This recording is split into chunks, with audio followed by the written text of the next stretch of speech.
자, 이걸 이해하기 위해서 성경 한번 찾아봅시다. 아모스 4장입니다. 4장 12절.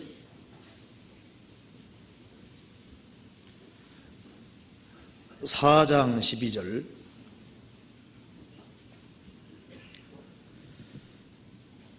그러므로 이스라엘아, 1278페이지입니다. 1278페이지. 그러므로 이스라엘아, 내가 이와 같이 네게 행하리라. 내가 이것을 네게 행하리니 이스라엘아, 내 하나님 만나기를 예비하라. 대저 산들을 지으며 바람을 창조하며 자기 뜻을 사람에게 보이며 아침을 어둡게 하며 땅의 높은 데를 밟는 자는 그 이름이 만군의 하나님 여호와니라. 이스라엘이 불순종할 때 하신 말씀입니다. 하나님께서 여러 번 징계하셔도 이스라엘 민족이 안 돌이키니까 하신 말씀입니다. 그러므로 이스라엘아, 너희들이 그렇게도 불순종하는 길을 계속 걸어가니까 이제 내가 내게 이와 같이 행하리라. 내가 이것을 행하리니 이스라엘아, 내 하나님 만나기를 예비하라. 예비하란 말이 각오하라 그런 말입니다. 너희들이 불순종의 길을 걸어가는데 내가 너희들에게 이와 같이 행할 것이다. 이제 내가 이렇게 행할 테니까 각오하라. 어떤 하나님을 만나게 되냐 하면은 산들을 지으시는 하나님을 만나게 될 것이다. 그 무슨 말입니까? 이제 너희들 모든 일이 만사불통일 거다 그 말이잖아요. 이스라엘 백성들이 징계에도 불순종할 때는 하나님께서 이스라엘 앞에다가 산들을 많이 갖다 놓는 거예요. 그 장애물입니다. 그러니까 산들을 꽉 갖다 놓으니까 겨우 넘어가면 그 뒤에 또 산이 또 있는 거예요. 또 넘어가도 뒤에 또 산이 또 있는 겁니다. 하는 일마다 꽉꽉 막히게 만드시겠다 그 말입니다. 그래서 산들을 지으며 혼란의 바람입니다. 바람을 창조하며. 이스라엘이 말 안 들을 때는 여기저기 얻어터지느라고 혼란의 바람이 많이 불었죠. 전쟁의 바람이 많이 불고 혼란의 바람이 얼마나 많이 불었습니까? 그리고 자기의 뜻을 사람에게 보이며 이스라엘은 그게 하나님 징계인지 알게 되는 겁니다. 그들이 화가 온다는 것을 그들이 깨닫게 되는 겁니다. 그리고 아침을 어둡게 하며, 불순종의 길을 걸어갈 때는 하나님께서 아침을 주는 것이 아니라 밤을 주시는 거예요. 어둠을 주시는 겁니다. 그래서 이제 인생을 헤매게 되는 거예요. 항상 얻어터지는 겁니다. 땅의 높은 데를 밟는 자는 그 이름이 만군의 하나님 여호와시니라. 이스라엘이 순종의 길을 걸어갈 때는 대적을 밟았는데 불순종할 때는 밟히는 인생이 됐던 겁니다.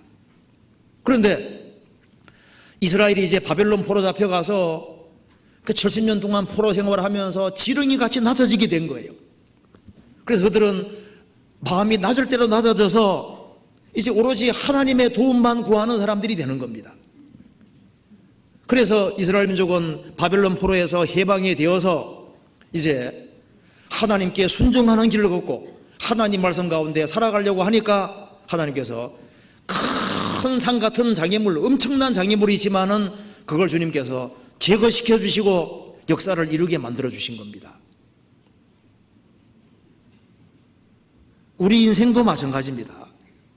바울 사도가 3차에 걸쳐서 전도 여행을 통해서 많은 교회를 세웠습니다. 그것이 바울 사도의 개인의 힘으로 되어진 것이 아닙니다.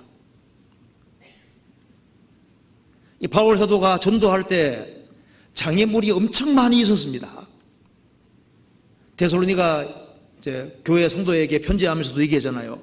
내가 한두 번 너희에게 가고자 하였으나 사단이 우리를 막아도다. 사단이 많은 장애물을 쳐놓고 이제 복음 전해지는 걸 막기 위해서 많은 산 같은 장애물들을 많이 갖다 놨습니다. 그렇지만은 하나님의 능력으로 기어코 복음을 활발하게 해서 많은 교회를 세웠잖아요. 우리의 교회가 형성되어 오는 과정에서도 장애물이 많았습니다. 이렇게 많은 사람들이 모이고 많은 사람들이 구원받을 때는 그 앞에서 먼저 일하시는 많은 분들이 정말 엄청난 희생과 수고를 치르고 주님께 매달리고 그렇게 해서 장애물들이 제거되어 왔던 겁니다. 근사나 내가 무엇이냐? 내가 스룹바벨 앞에서 평지가 되리라. 이 교회가 형성되고 커져오는 과정 속에 많은 눈물들이 있고 그게 장애물들이 엄청나게 많이 있었던 겁니다. 그런데 그 모든 것들을 하나님께서 제거시켜 오셨던 겁니다. 활발하게 복음 전해지게 하려고. 그래서 많은 사람들이 구원을 받고 지금도 역사가 계속 있는 겁니다. 우리 개개인들도 신앙생활하는 가운데 장애물이 있을 수 있습니다. 근사나 내가 무엇이냐? 우리 개인에게도 산들이 있을 수 있습니다. 그런데 주의 성령의 도우심을 받으면은 그 장애물이 또 제거될 수 있는 거예요. 주님의 영은 전능하신 영이기 때문에 주님이 도와주시면은 가능한 겁니다. 그래서 지렁이 같은 야곱이지만은 하나님께서 도와주시니까 하나님께서 철 타작기기를 삼을 것이다. 산들을 부술 것이다. 작은 산들을 저같이 할 것이다. 주님이 함께 하시면은 그 산들은 제거될 수 있는 겁니다. 그렇잖아요. 그런데 하나님께서 혼자 하셨느냐? 아닙니다. 다시 한번 보시겠습니다. 스가랴 4장 9절. 스룹바벨의 손이 이전에 지대를 놓았은즉 그 손이 또한 그것을 마치리라. 이게 스룹바벨의 손이란 말이 나와 있잖아요. 손. 그러니까 어떤 사람들은 하나님이 모조리 다 하시기 때문에 사람은 그냥 손 놓고 가만히 있으면 된다 하는데 그게 아닙니다. 하나님이 하시되 인간이 해야 될 것은 항상 하도록 되어 있는 거예요. 구원은 주님이 해주시지만은 주 예수를 믿으라. 우리가 믿어야 되는 거예요. 구원은 주님이 해주시지만 사람은 자기가 믿어야 되거든요. 열매는 주님이 맺게 해주시지만은 주 안에 거하라. 그 명령은 지켜야 되는 거예요. 그러잖아요. 나사로가 죽었는데 돌문을 열어라. 그건 사람에게 시켰습니다. 나사로야 나오너라. 나사로에게 생명 주신 것은 주님이 하신 거예요. 풀어놓아 다니게 하라. 그건 사람에게 시켰습니다.